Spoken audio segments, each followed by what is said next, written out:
Okay guys, so si Beanie Sheena naman, ayan. So si Beanie Sheena guys, kagabi kasi napanood, pinasok mo talaga ako ng Beanie, no?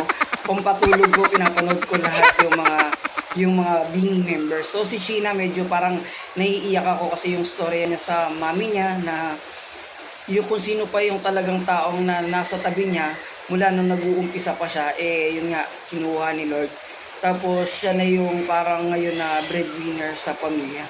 So dahil doon, jojowain talaga. Okay, so jojowain talaga si Beanie Sheena.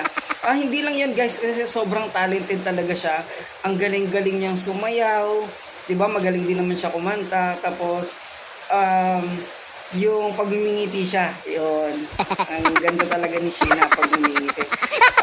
Parang gusto ko siyang i-comfort nung umiiyak siya sa video.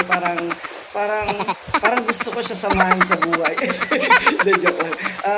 Hindi, parang ganun yung napil ko kasi parang kailangan niya ng tao na parang makakaintindi sa kanya, susuporta, parang gano'n yung dating mo kasi parang talagang na-touch talaga ako dun sa story ng buhay niya, di ba?